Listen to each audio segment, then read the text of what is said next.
Olá, bom dia novamente, volto, começando a live novamente. Professor Henrique, tá me ouvindo? A Chayenne já voltou.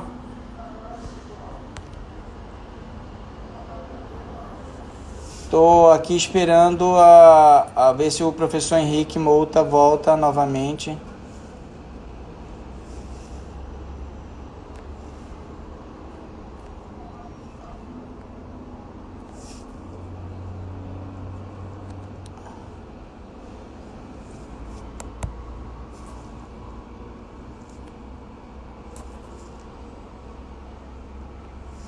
Professor Henrique Mouta.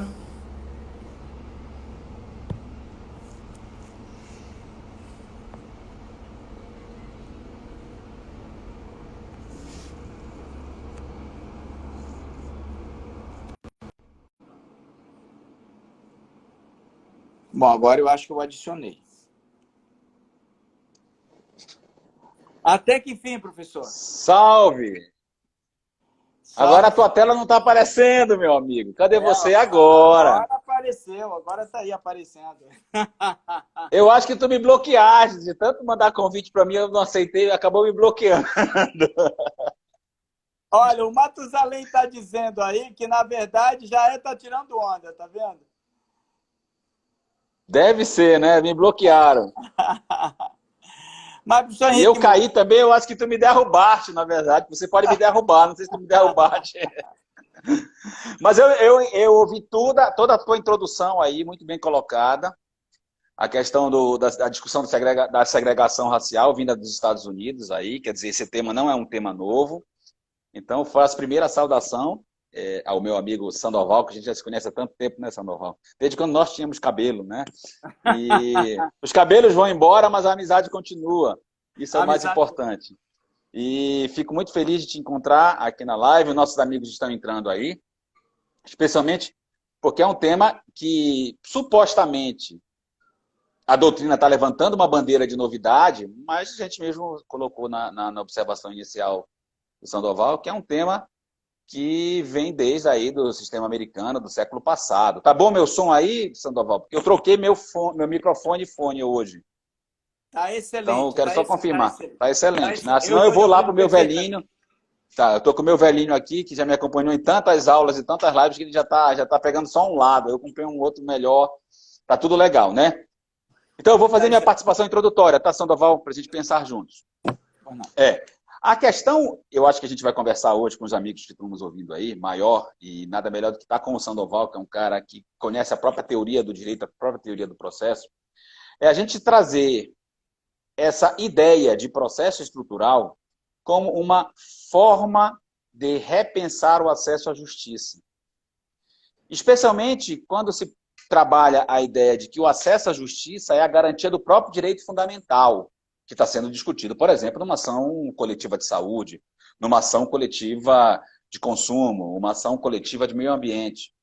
Então, para a gente introduzir a conversa, a gente combinou isso, que não vai ser um entrevistando o outro, vai ser um bate-papo, né? Então, para a Isso gente aí. introduzir a conversa, eu acho que vale a pena a gente pensar, primeiro, se a teoria geral do processo tradicional, com aquela ideia de causa de pedir remota, causa de pedir próxima, pedido fixo, condenatório, você mesmo introduziu aí a ideia de condenar a todo custo, usando medidas atípicas, ou usando medidas típicas como a multa. Se esse sistema pré-fabricado, que eu chamo muito de sistema da caixinha, se a gente pode utilizar ainda essa caixinha pronta para resolver conflitos que são altamente modificáveis do dia para a noite. Especialmente aproveitando esse momento que estamos vivendo, que nós chamamos de grandes tragédias, de grandes catástrofes, dos desastres públicos, se já não está mais do que na hora da gente redesenhar a teoria do processo para que alcance resultado de efetivação do direito fundamental. Estou vendo vários colegas professores entrando, faço a saudação de todos que estão aqui entrando, e então já faço um convite para todo mundo refletir. Será que tudo isso que está acontecendo não é agora? É engraçado que o Brasil, Sandoval, vive do momento, né? Ninguém fala mais de Mariana, Ninguém fala mais de Brumadinho. Ninguém fala mais do óleo derramado no litoral brasileiro. Ninguém fala mais do incêndio nas nossas florestas. Mas são todas situações que podem ser consideradas como tragédias, como catástrofes. São todas situações que a gente deve repensar o conceito da tutela padronizada do direito processual. Ou seja, a pergunta é, será que não está na hora da gente repensar conceitos típicos de direito processual, até o próprio conceito de lide, o conceito de causa de pedir, o conceito de pedido, para readaptar a realidade. Eu combinei com o Sandoval, que a gente vai falar daqui a pouquinho, sobre a nossa atuação como profissional, ele como procurador do trabalho, ex-procurador do Estado, eu como procurador do Estado, como a gente vê os entes que são os principais, digamos assim, atuantes de políticas públicas no Brasil, judicializando, como é que eles trabalham na prática essa realização dos direitos fundamentais. Então, eu já vou provocar a gente vai ser um provocar o outro aqui. Então, eu já vou provocar o Sandoval em relação a isso. Se a gente está falando que os processos estruturais, ou os litígios estruturais, eles não são uma novidade no sistema brasileiro, que a gente vem buscar a origem aí da segregação racial no sistema americano, que foi muito bem introduzida pelo professor Sandoval, e temos N exemplos também no sistema europeu. Será que essa pseudo-novidade não faz com que, pelo menos, a gente rediscuta o próprio conceito de teoria geral do processo em relação à causa de pedir, pedido e também legitimidade? Só para a gente rir um pouquinho, eu lembrei que eu estava numa live, não sei se algum colega estava presente nessa, que começou às 6 horas da tarde. E aqui no meu escritório ainda estava claro, Samuel. E eu me empolguei, conversando, e foi escurecendo, como agora são 6 e alguma coisa, foi escurecendo, eu terminei a live e parecia que eu estava numa caverna. Só tinha um pouco da claridade no meu rosto. E alguém disse, Henrique, tu estava numa caverna? Eu disse, não, é que eu esqueci de ligar a luz. Então, foi uma boa providência essa. De ligar a luz. É verdade, é verdade. Então, eu te devolvo nessa nossa provocação mútua aqui, aproveitando o grande momento de estar com esse amigo Sandoval, para eu te perguntar se tudo isso que está vivendo, e que a gente já viveu em direito ambiental, em direito público e direitos fundamentais coletivizados e coletivos nos últimos anos, já não faz com que a gente trabalhe o processo estrutural como categoria própria de teoria geral do processo, não só de processo civil. Então, eu te devolvo com essa colocação, irmão. Olha, eu acredito que a teoria geral do processo, como foi idealizada no século XIX, ela não tinha uma percepção da tutela coletiva. Apesar de já ter lidado, por exemplo, para mim, uma das tutelas coletivas foi em 1808, caso Merber vs. Metz, que era um controle de constitucionalidade, ele não foi percebido assim, os processualistas não perceberam. Quando nós entramos no século XX, mesmo com controle de constitucionalidade concentrada, teve uma separação muito clara, Henrique, no meu pensamento. Por quê? Se você prestar atenção, desde a discussão de Winscheid e Mutter, no meado do século XIX, 1855, por aí, já se discutia, pós-Revolução Francesa, o quanto a lei deveria ser prevalecer e a fonte do direito para todas as questões. E aí lá se discutia ação abstrata, ação concreta, que só no século XX, em 1932, Kelsen publica dizendo a teoria do direito entre normas abstratas, normas gerais, normas concretas e normas individuais.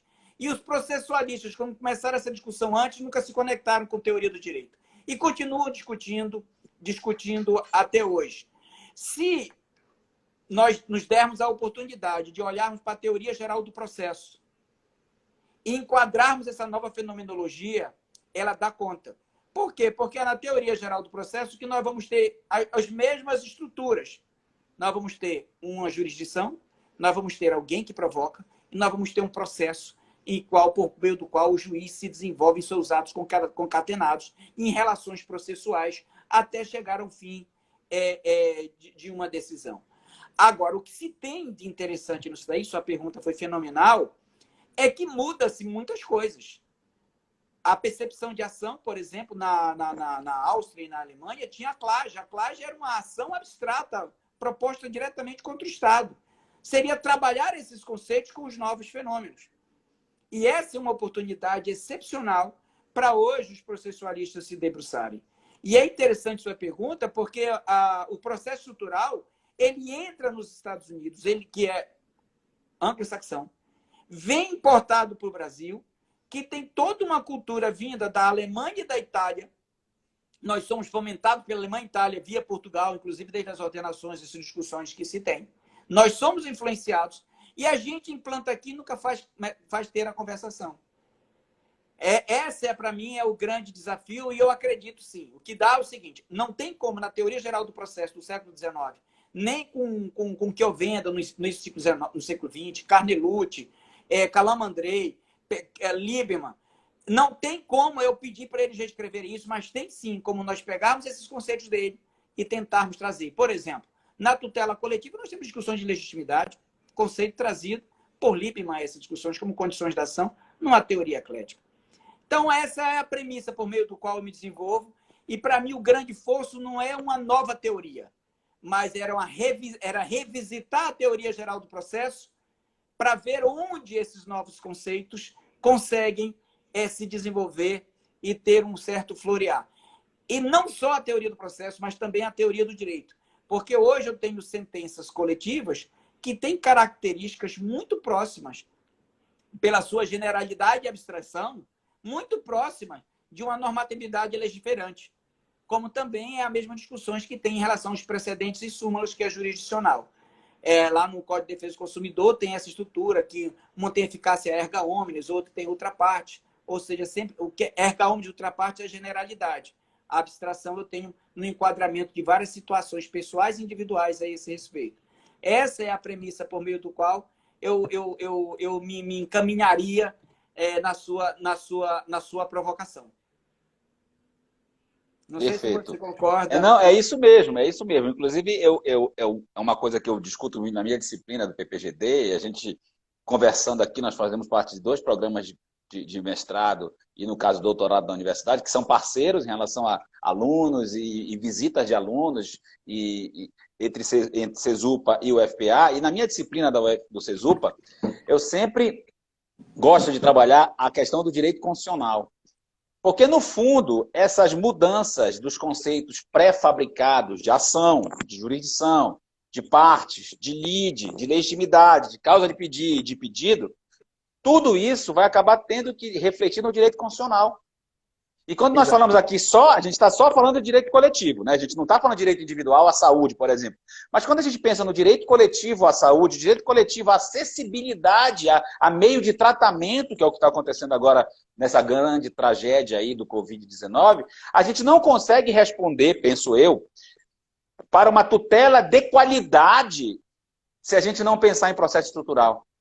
Pensem comigo aí, vamos imaginar um local que não tem outra solução a não ser dialogar. A não ser trabalhar com o próprio autor, que é o Ministério Público muitas vezes, trabalhar com o réu, chamar todos para a mesa. É uma negociação processual no cumprimento da decisão, que no fundo vai refletir no próprio direito fundamental. Eu volto a repetir, que eu vi toda a introdução muito boa do meu amigo Sandoval. Tudo isso, no fundo, demonstra que a tutela condenatória é a pior tutela coletiva que existe. Porque a condenatória pode gerar, por exemplo, a impossibilidade de cumprimento. Pense aí na tutela do meio ambiente, numa grande tragédia como a queimada na Amazônia. Muitas vezes uma tutela estrutural para resolver esse conflito ambiental é muito melhor do que condenar. Porque o condenar vai discutir multa, o condenar vai discutir impossibilidade de cumprimento e o condenar pode não atingir o meio ambiente in natura. Então, acho que o grande ponto... A tutela patrimonial já há muito tempo se fala que é tutela acessória e não a tutela principal. A tutela principal é negociada, é trabalhada. Então, o processo estrutural, voltando aí, eu acho que a gente tem um pensamento igual, a gente nem combinou nisso, né, Sandoval? Acaba rediscutindo a teoria do direito, a teoria do processo e, principalmente, o papel e a função do Poder Judiciário. Muitas vezes, tirando a ideia de um absoluto protagonismo, também tirando a ideia da autocontenção, para colocar uma posição que seja mais ou menos intermediária. A posição do diálogo é muito mais interessante do que uma posição impositiva, imperativa do Poder Judiciário em situações jurídicas que precisam dialogar. Então é um caminho, a gente tem muito tempo ainda para falar, mais de 40 minutos, é um caminho que, no meu modo de pensar, é extremamente positivo quando se trabalha direitos fundamentais. E aí a gente fez o corte aqui na nossa live, o direito fundamental no processo coletivo. Então eu concordo contigo. Eu faço outra colocação ou eu faço para mim agora? Como é que a gente vai fazer? Na verdade, é o seguinte, é muito interessante, por exemplo... Ou tem alguém que perguntou alguma coisa aí, eu não sei. Que aqui não é para entrevista, aqui a gente fez uma de amizade mesmo, bater papo sobre esse tema que é tão importante. Olha, tem professor, como superar a questão da executoriedade em casos de processos estruturais? Olha, como faria a executoriedade? Olha, essa é uma pergunta interessante. Antes de entrar nessa pergunta, que foi feita pela Marcelene aqui, caberia fazer a seguinte premissa a esse respeito. Como ficaria a discussão entre Chiovenda e Carnelucci entre a jurisdição ser de natureza declaratória ou constitutiva? Se era dual, ou tinha a lei e o juiz concretizava, ou não. Ou era unitária, como diria Carnelucci, o próprio juiz, na sentença, era quem concretizava. Ou seja, a normatividade não tem nada, não se aplica em nada comigo, só se aplica quando tem uma sentença me implicando nela, aí sim eu identifico. Como é que eu vou discutir isso numa sentença genérica? Numa sentença que ela tem uma abstração muito elevada, como é o caso da tutela coletiva ou da estrutural. A executariedade, por exemplo, voltando à pergunta que tem aqui, eu vou provocar aí se tem em Brasília, como é que está tendo a experiência do professor Henrique com os processos estruturais de Brasília. A executariedade se dá com o envolvimento da jurisdição no como esse cumprimento se dá. É interessante que, a meu sentir, professor Henrique, não sei se o professor Henrique concorda comigo, a jurisdição se dá conta que ele é um sujeito tão envolvido no problema quanto aqueles que originariamente estavam. Que a corte tem tanta possibilidade de ajudar no cumprimento quanto os outros também têm. Aí eu posso discutir ativismo judicial, porque o juiz está atuando no cumprimento diretamente sobre isso daí. Eu posso discutir separação de poderes. Eu posso discutir qualquer questão que venha afeita a isso daí. Lá nos Estados Unidos, por exemplo, tem um caso sério lá que o juiz nomeou um perito para que se fizesse um acordo e os termos do cumprimento. E aí, do acordo do perito, ele foi uma forma indireta dele participar. A Suprema Corte da Bolívia, no caso de deslocamento forçado de indígena, ele, na hora da decisão, ele chamou os sujeitos envolvidos para discutir como era que se dava a remoção e a locomoção desses indígenas de um lugar para o outro e como que seria esse direito fundamental melhor implementado. Ou seja, é uma participação ativa do juiz no como a decisão é cumprida. A decisão, para ela ser cumprida e para ela ser julgada, ela passa por quesitos. O que eu julgo, quem eu julgo, como eu julgo, por que eu julgo. O processo estrutural está muito vinculado ao como. As formas de como ele se dá o cumprimento. Não sei se o professor Henrique concorda com o meu pensamento sobre o processo estrutural e como a execução se daria e como é que ele estaria vendo esse fenômeno aí em Brasília, seja nos estudos acadêmicos, seja na parte profissional que o professor Henrique. Então, estou devolvendo, professor, e estou à vontade para a gente dialogar. Vamos lá. Primeiro, passou uma pergunta aí, não me lembro de quem foi, pode até procurar, que perguntou se o direito individual à saúde, por exemplo, pode ser pensado em processo estrutural. Realmente, o tema hoje, processo estrutural, ganhou um novo corpo, e aí vamos falar de 10 anos para cá, ganhou um novo corpo, no âmbito do processo coletivo. Mas a ideia, penso eu, que ainda vai se desenvolver do processo estrutural, é em relação à estrutura de cumprimento, de satisfação, melhor dizendo, da obrigação. A estrutura de melhor tutela do direito. Então, de início, claro que não é o principal foco nosso e nem do próprio Poder Judiciário. Mas eu vejo sim a possibilidade de se falar em processo estrutural no âmbito do direito individual à saúde. Por exemplo, a mudança do medicamento, que está sendo objeto de uma tutela jurisdicional, a inclusão do medicamento ou não na lista oficial, a possibilidade de tratamento alternativo, a possibilidade de outros meios para a cura, tudo isso pode ser objeto desse grande tema chamado de processo estrutural. Então, eu acho que até falando um pouco da pergunta que estabeleceu, que trabalhou aí eu acho que a Marcelene, o processo estrutural reestrutura, rediscute também o sistema de cumprimento de decisão. E aí eu vou dar um exemplo. Alguém está dizendo que caiu. Você está me ouvindo aí, Sandoval? Top, estou ouvindo perfeito. Tá, então vamos embora. Alguém está dizendo que caiu, eu acho que não caiu. Para mim aqui está legal. Vou dar um exemplo que a gente já está falando de casos concretos, né?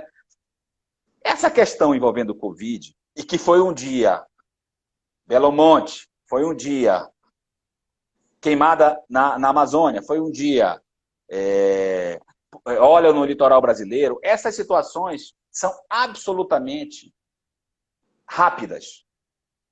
Eu, semana passada, participei aqui de... Não, semana passada não, anteontem. Hoje é quinta, a gente vai até perdendo, quarta, né? Segunda-feira eu participei de um prazo aqui, onde era uma ação não estrutural, uma ação tradicional, caixinha pré-fabricada, pedido imediato, condenação ao objeto pré-estabelecido, onde havia uma narração de um desespero. E o desespero era mês passado. E qual era o desespero? Que o Brasil tinha 50 mortos de Covid. Que precisávamos de uma intervenção judicial obrigatória para abrir UTI, tratamento médico, pedir isso, pedir aquilo. Quer dizer, demandas estanques, pré-estabelecidas, só que esse processo hoje não vai valer mais nada. Esse processo pré-fabricado hoje não vai resolver o nosso problema de Covid. Por quê? Porque se trata de uma grande tragédia, ou direito da catástrofe, como se gosta de trabalhar aí, direito coletivo, e a realidade hoje é mais de 20 mil mortos. Então, se ajuizar uma ação hoje, com a realidade, 20 mil mortos, então nós precisamos A, B, C, D. Pode ser que essa tragédia chegue a 100 mil mortos. Ou seja, nenhuma demanda com uma tragédia como essa vai conseguir suportar a realidade que vai se alterando semana, dia, mês a mês. Então, nesses casos, a tabela pré-fabricada, que a gente ensina em sala de aula, eu peço licença e desculpa para os meus alunos aqui, que eu vou ensinar causa de pedir remota, causa de pedir próxima, pedido imediato, pedido certo. Certo. Está na lei, pedido certo. Eu não tenho como trazer esses conceitos para a tutela coletiva em grandes tragédias. Por quê? Porque a realidade de hoje não é a realidade de amanhã. E na situação do Covid, nada melhor do que se estabelecer, e aí eu estou falando do caso concreto que o Sandoval perguntou aí, se estabelecer um sistema processual de cumprimento. Uma ideia de que o cumprimento vai se dar de acordo com as etapas que forem sendo estabelecidas no caso concreto. Isso está ocorrendo sim, pessoal, nas situações em que estados estão decretando lockdown, o judiciário é provocado para decretar lockdown, o judiciário é provocado para reinterpretar a abertura de lojas. Daqui a pouquinho eu vou contar um pouquinho do que está acontecendo aqui em Brasília hoje, especificamente, coincidentemente. Então, essas situações, nesses casos de grande tragédia, é muito melhor se falar em processo estrutural. Para a gente relembrar nossa história, um pouquinho atrás, na tragédia de Brumadinho, foi judicializada a ação civil pública envolvendo demanda estrutural, litígio estrutural e pedido estrutural. Ou seja, etapas de cumprimento. E essas etapas de cumprimento podem ser feitas claramente com a participação de todos os atores do processo. O autor, Ministério Público, Defensoria Pública, Estado, União, o poluidor, ou o réu, no caso aqui das ações de Covid, e o Ministério Público. Vamos todos sentar, porque a demanda maior é a demanda do povo, coletiva. Então, nada melhor do que se pensar em um processo estrutural para solucionar o conflito desse. Lembrei uma história que eu quero contar aqui. Deixa eu ver se eu encontro aqui nas minhas anotações um número. Nada impede, olha, Sandoval, a gente que estuda processo coletivo, nada impede que a gente tenha que dialogar um processo estrutural coletivo versus coletivo. Sim, sim, lógico. Foi impetrado semana passada um habeas corpus, só para contar essa história, já que a gente está falando de casos concretos. Foi impetrado um habeas corpus semana passada, né? Na quinta ou na quarta-feira, direto no STJ. O pessoal de Pernambuco vai confirmar para mim aí.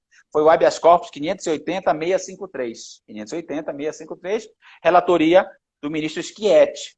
O que ele queria discutir aqui? Era um habeas corpus. Primeiro, habeas corpus coletivo. Já é um grande tema. Nas nossas aulas de processo coletivo, habeas corpus coletivo já é um grande tema. E então, ali, a impetrante era uma deputada estadual, de Pernambuco, isso é caso concreto, todo mundo comentou nos grupos semana passada.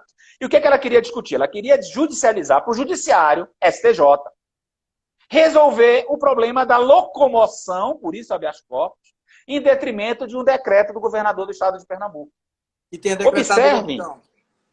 como que tinha decretado lockdown ou restrição de locomoção. Não tinha, eu acho, não sei se houve Isolamento lockdown em social. Pernambuco, eu acho que não. Isolamento. Mas olha que coisa interessante, para a gente pensar em processo estrutural. Tu tens o impetrante direito coletivo, ou difuso, porque é locomoção, usando o habeas corpus para isso. Tu tens no polo passivo também uma discussão de direito difuso, que é direito à saúde.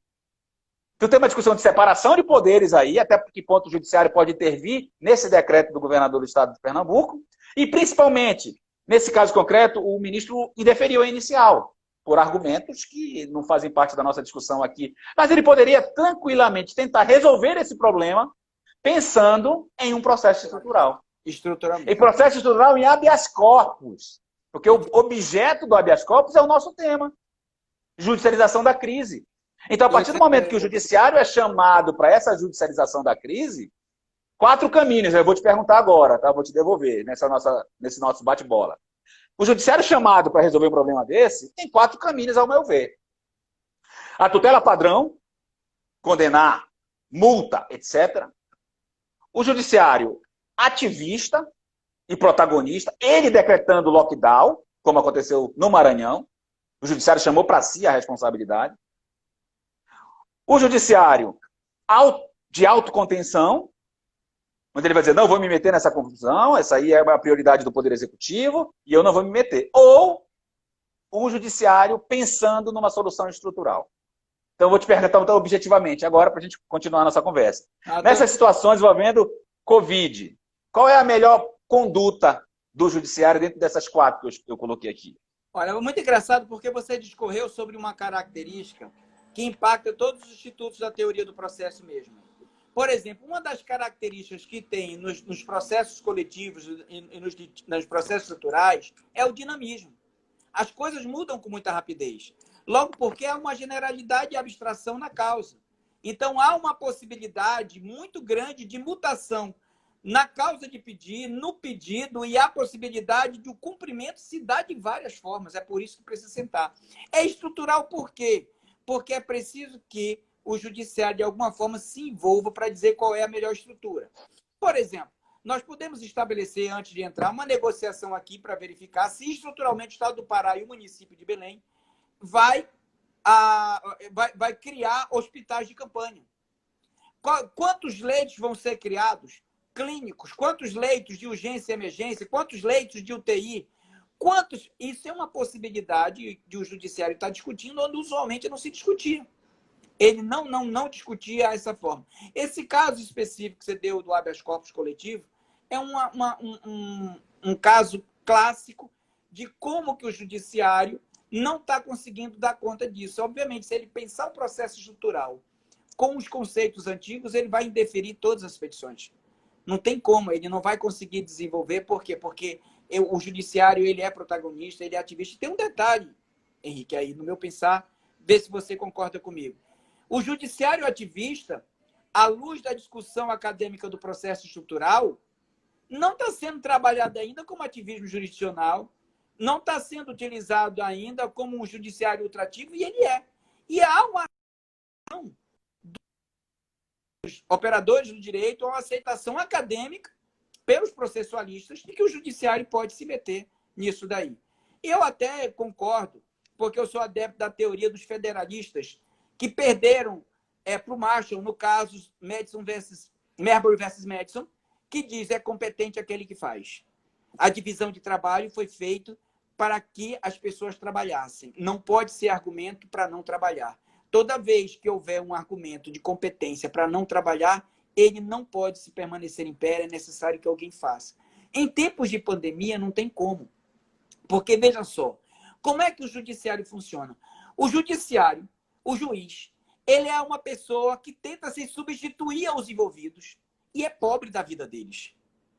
Como que, num momento tão rápido, tão dinâmico, em pandemia, o juiz vai conseguir, vai coligir, vai trazer provas para que ele traga algum convencimento forte?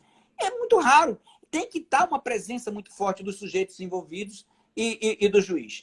A única forma dele se envolver é ele sair do gabinete, é ele sair de suas assessorias e trazer os sujeitos para perto deles, para se envolver no problema e se envolver no problema trazendo soluções que possa conjugar e que possa atuar. Porque o que nós temos, como é o caso do habeas corpus do STJ, o judiciário disse, olha, eu indefiro a inicial, portanto não vou me meter isso. Eu tenho São Luís, ele dizendo, eu vou decretar o lockdown. Mas não é um lockdown conversado, negociado, como é o que eu trago? Tem uma outra questão interessante. Se eu tenho uma questão estrutural judicial, eu não poderia ter uma questão estrutural no negócio, não processual, mas no negócio material, na atividade extrajudicial. Não pode o Ministério Público, por exemplo, sentar junto com a Procuradoria-Geral do Estado e articular a estrutura de como nós vamos enfrentar a pandemia com todos eles? Aqui no estado do Pará, nós fizemos uma atuação com o Ministério Público do Trabalho, Ministério Público Federal, Ministério Público do Estado, Defensoria Pública da União, Defensoria Pública do Estado, para negociar com o município e com o Estado, onde nós discutimos qual atividades poderiam ser encerradas ou não, quantos leitos poderiam precisar ou não, seja de urgência e emergência, seja clínico, seja de UTI, se quantos respiradores seriam necessários para comprar ou não, se porventura estava tendo superfaturamento, como é que a gente ia combater isso, se a gente ia judicializar, e tudo isso é uma discussão. E mais, tudo por meios tecnológicos, eletrônicos, como aqui nós estamos vivendo.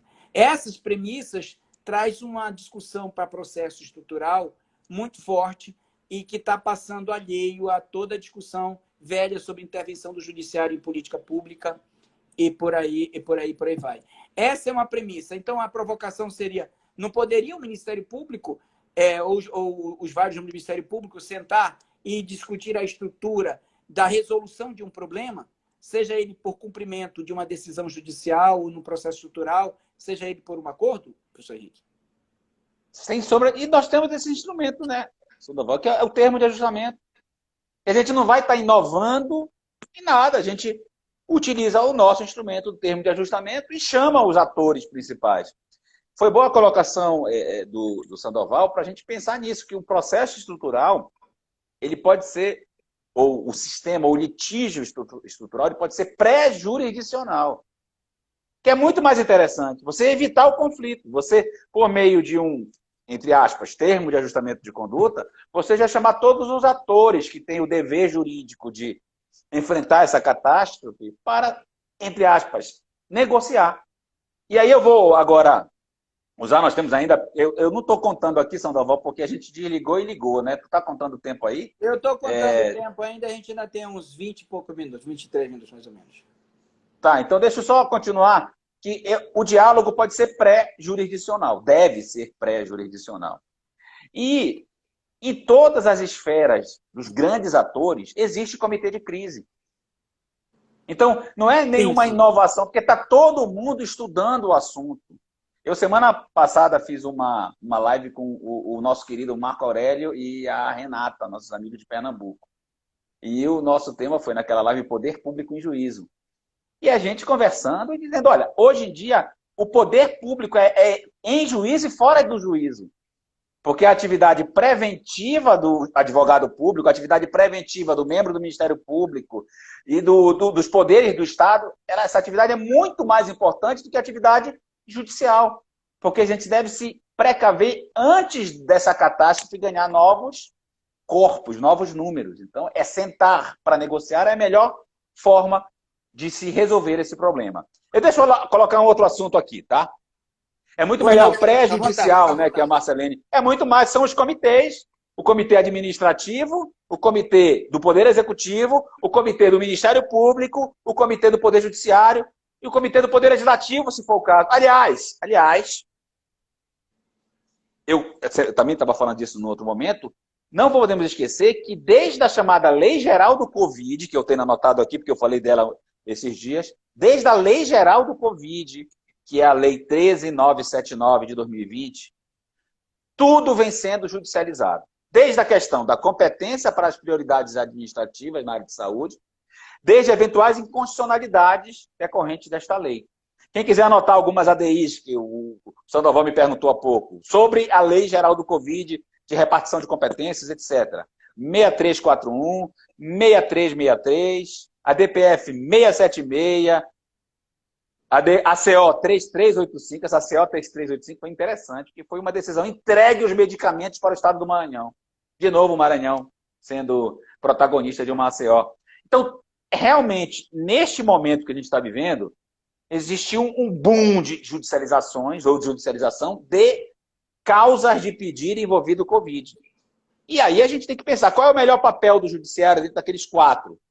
A tutela padrão, o ativismo, a autocontenção, ou, quem sabe, se falar numa conduta de estrutural? Então, é uma questão que a gente tem que realmente refletir. Deixa eu agora lançar um outro tema, que eu vou dar minha opinião e vou passar para ti. Tá ótimo. Vamos lá. Essa discussão, olha que coisa interessante, pessoal. Eu já falei em outras lives de tela e é um assunto que está me provocando muito nas minhas reflexões, nos meus estudos. Essa questão da judicialização da crise em todas as esferas, né? Seja crise política, seja crise econômica, seja crise de saúde, seja crise de meio ambiente.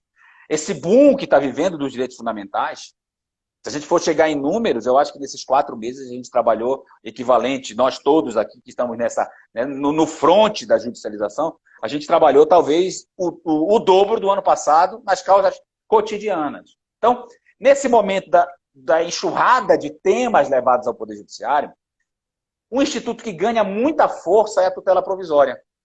Com certeza. Por quê? Porque como nós estamos vivendo 4 meses, 5 meses que seja de crise, tudo que passar, se Deus quiser, de setembro para lá, vai ser de análise econômica.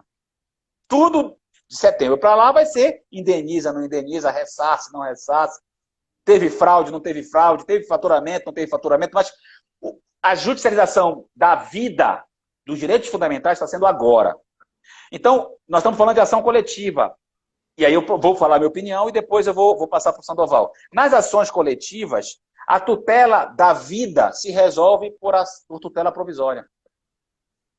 Não há como se falar numa ação civil pública, nesse habeas corpus, numa CO, numa reclamação. Tem uma reclamação interessante também sobre o fechamento das rodovias em São Paulo, que é a reclamação 33791, lá no Supremo. Então, não se pode pensar em inúmeras dessas situações se a gente não resgatar o papel da tutela provisória, antecipada ou antecedente. Inclusive, numa outra live, eu disse que a antecedente é que é usada agora. Tem um bom exemplo do antecedente, que eu não posso esperar amanhã. A minha crise é agora, 8 horas da noite, que meu paciente vai estar precisando de leito de UTI e não tem UTI. Então, olha a minha colocação e eu quero te ouvir. Com essa judicialização da crise resolvendo-se, talvez em 4, 5 meses, e tudo ao final virando caráter indenizatório, nós conceituamos agora um novo papel da tutela provisória, cuja irreversibilidade não é critério para não intervenção do Poder Judiciário. Vai ser irreversível no aspecto econômico, no aspecto vida, no aspecto saúde.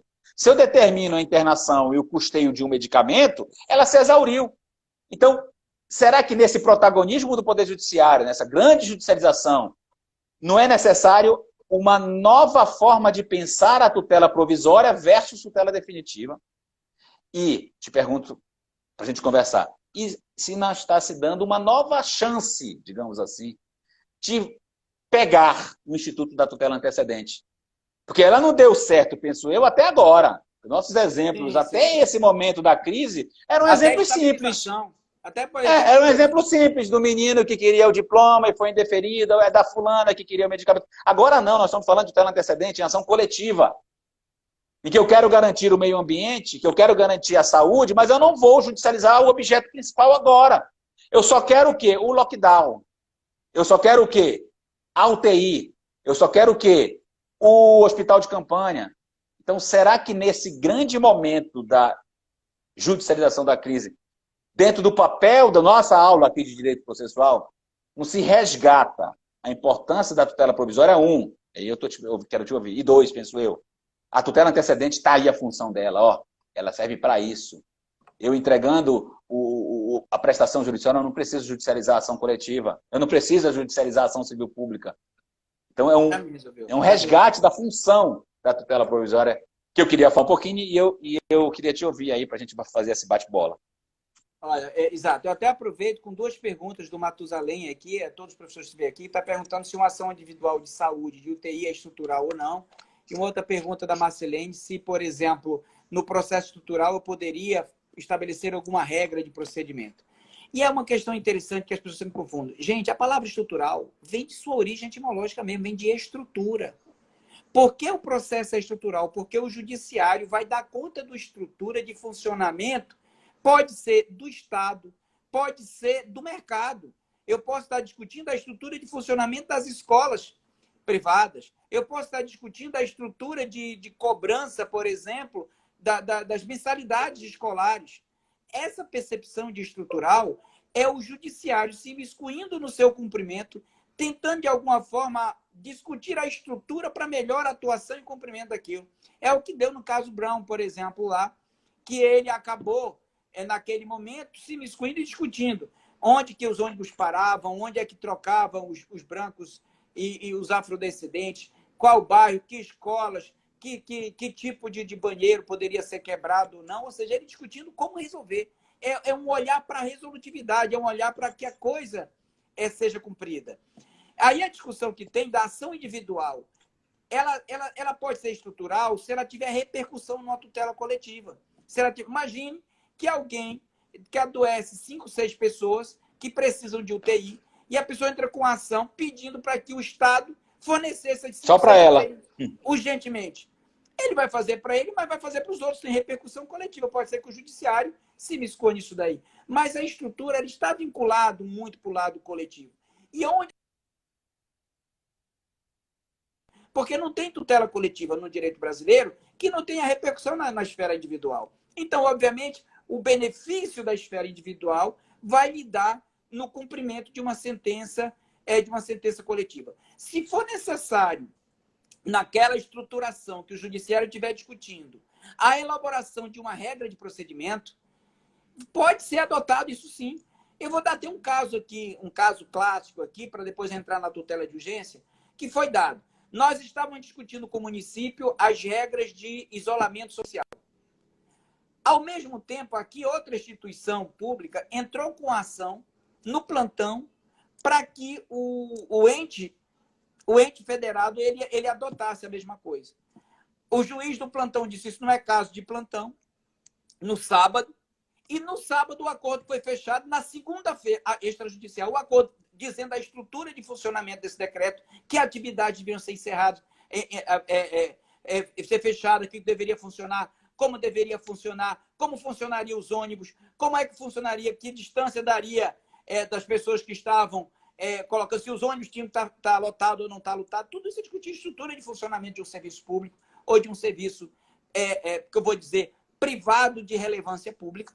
Toda essa é uma discussão a esse respeito. Quando o processo foi distribuído, o acordo já tinha fechado, ou seja, a ação nasceu morta porque foi discutido estruturalmente seu funcionamento e ele foi legislado. Foi uma norma que foi dita para que essa percepção seja de funcionalidade. A tutela de urgência e o antecedente, claro que é. Imaginemos que eu tenho uma dificuldade de discutir uma estrutura e eu peço uma liminar e o juiz me conceda essa liminar e nós vamos começar a conversar. Para mim, não tenho interesse em continuar isso, que se estabilize essa tutela, que eu acredito que é possível que se estabilize, até se a gente declinar esse sentido. E, ao mesmo tempo, eu posso continuar a negociação. O certo é que você falou uma coisa interessante. O processo coletivo, as discussões que é necessário falar sobre estrutura, apreciar convencimento estrutural e cumprimento estrutural, ele requer algo dinâmico. Como é que eu vou juntar o caso lá do caso Brown, os afrodescendentes e os brancos? Aí a corte disse, eu tenho uma questão interessante, vou nomear um ponto comum, os ônibus chegam lá e param os dois, um só de brancos, um só de afrodescendentes, desce a metade de cada ônibus e um entra no outro. E aí eu tenho meio a meio. Solução dada pelo Poder Judiciário. E se misturou. Então chegou no colégio, ônibus, metade brancos, metade dos afrodescendentes. Entraram lá na escola de forma normal. E agora, o que é que eu faço com os banheiros que são de afrodescendentes que têm uma condição horrorosa? Destrói. Destrói e constrói novo. Então, isso é uma discussão percepção estrutural para funcionamento. Se, porventura, imaginemos que tivesse um antecedente para quebrar e ele fosse dado a liminar antecedente e tivesse que quebrar os banheiros dos afrodescendentes para construir novos, já começava. Mas é necessário, como ele é estrutural, é necessário que tenha uma continuação, um dinamismo. O Hermes Zanetti tem discutido muito isso no caso de Brumadinho. E como é que se dá? É discutir a estrutura. Como eu vou indenizar, como eu vou recompor, como é que eu vou tratar cada uma das situações coletivamente para que individualmente se coloque. Se vai ter algum benefício ou não, como é que vai dar o acesso a esse benefício? É preciso regular? A Vale do Rio Doce, ou quem tiver essa empresa que estiver lá, vai conceder de que forma? Então, essa é uma premissa em que o judiciário e todos os sujeitos envolvidos se envolvem para estruturalmente permitir que se cumpra, que aquela decisão judicial, que aquele acordo tenha efetividade. E aí vem ao encontro do CPC, porque a tutela, ela não só tem que ser de mérito, ela também tem que ser efetiva. Eu tenho que decidir e eu tenho que cumprir, eu tenho que fazer valer. E a estrutura, ele vem ao encontro dessa premissa, ela vem ao encontro dessas situações. Essa seria a provocação que eu estaria, não sei se o professor Henrique concorda também, entra nas minhas bases, se tem alguma coisa a provocar, e eu devolvo aí o professor Henrique, que nós temos ainda mais uns 10 minutos ainda de conversação pela nossa interrupção, acerca de como está funcionando as questões aí em Brasília.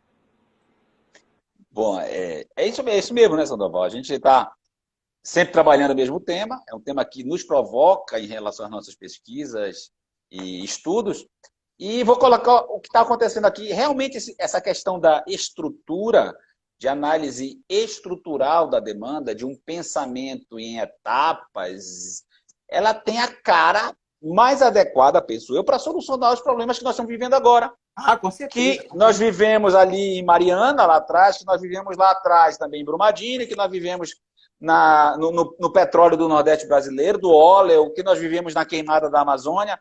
Pensar numa tutela pré-fabricada não vai resolver. A questão dos bois. Não vai resolver. A questão dos bois que se afogaram no Sim, também. Isso ainda não se resolveu, ainda está se brigando até agora em processo estrutural para isso. Então, a melhor garantia é essa. Eu vou contar um exemplo, que aqui de Brasília é o que está acontecendo hoje. Né?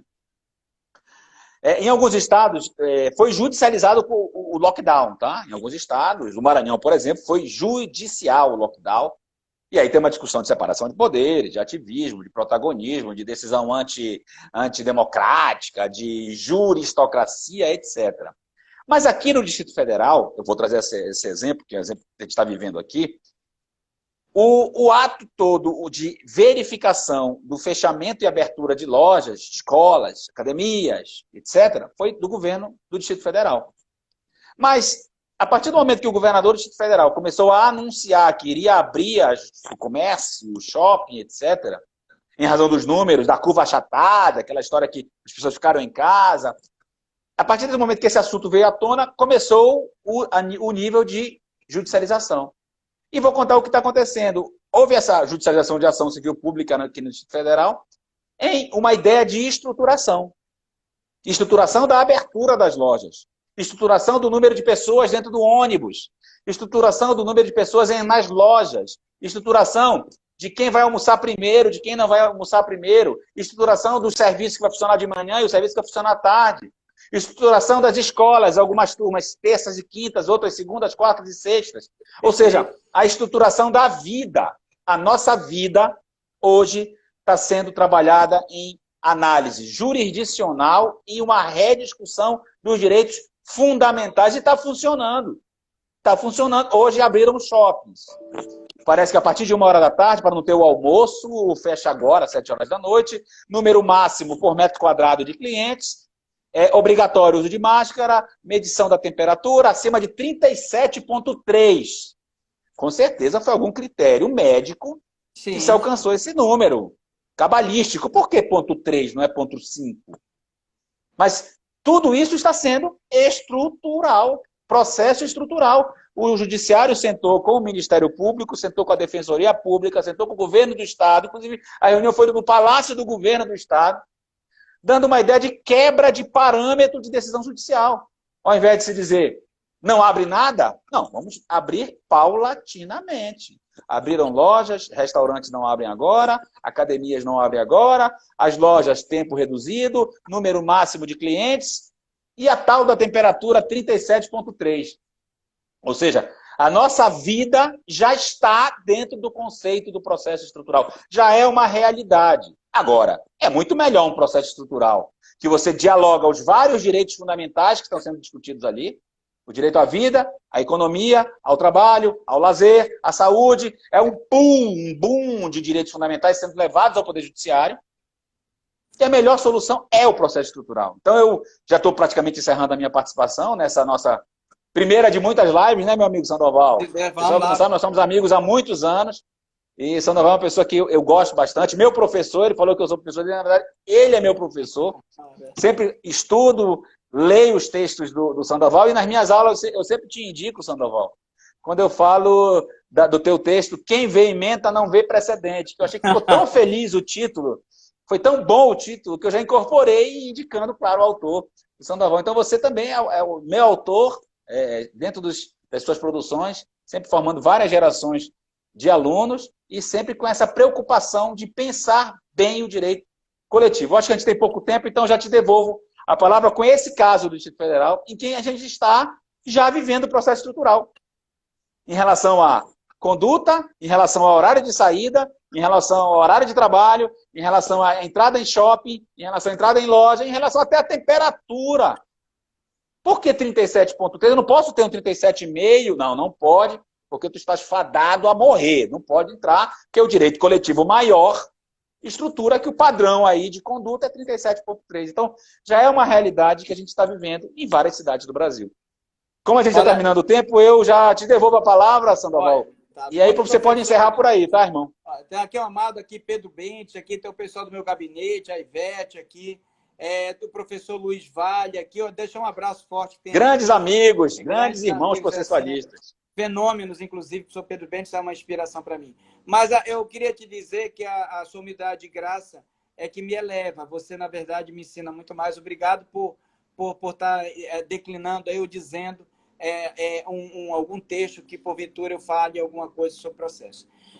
Assim, até se despedindo agora, que a gente tem poucos minutos, eu estaria, primeiro, agradecendo aí a sua participação e dizer que o exemplo que você deu é exatamente o que se discute sobre estrutura. Normalmente, o judiciário diria assim, olha, eu condeno o Estado a regular isso e pronto, ponto, acabou. Esse não, o judiciário participa, ele discute, ele diz quem fecha, quem abre, quem coloca, o horário de um funcionário. Você deu o exemplo perfeito.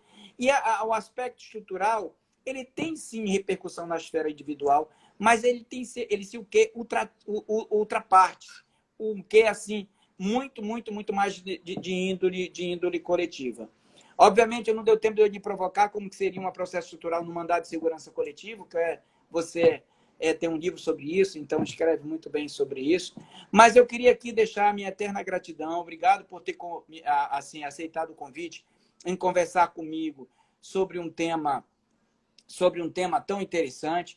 Tem várias perguntas aqui que foram feitas, mas não tem tempo aqui para que nós possamos falar sobre isso e dizer como é Fala do nosso evento semana que vem, junto com a Almir, aí fala para o pessoal. Olha, é o seguinte, nós vamos discutir aqui a semana que vem um webinar comigo, o Baclout, o professor Henrique Mouta e o professor Almir Favacho, a discussão de como que seria a ação material e a ação processual em tempos de pandemia e como isso se tem repercussão na separação de poderes.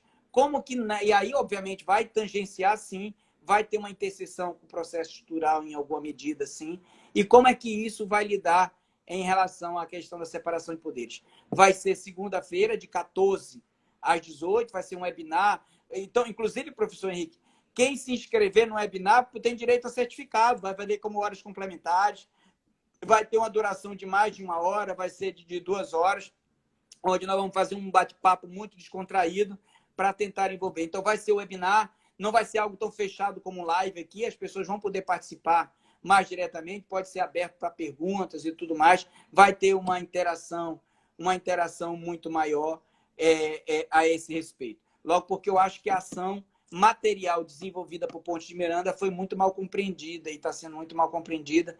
E o Almir Favacho talvez traga grandes contribuições por um texto que a gente debateu aí a semana passada, de Ponte de Miranda, sobre os equívocos acerca desses conceitos. Mas é isso que eu convido todos vocês a participarem. Agradeço aqui enormemente a isso. Tenho aqui inúmeras indagações que você deixou, onde eu estou aqui em anotações a esse respeito para fazer reflexão. Sempre numa conversa dessa a gente aprende muito, evolui muito. Espero que a gente tenha, de alguma forma, chegado a conclusões interessantes. E como é que nós podemos contribuir?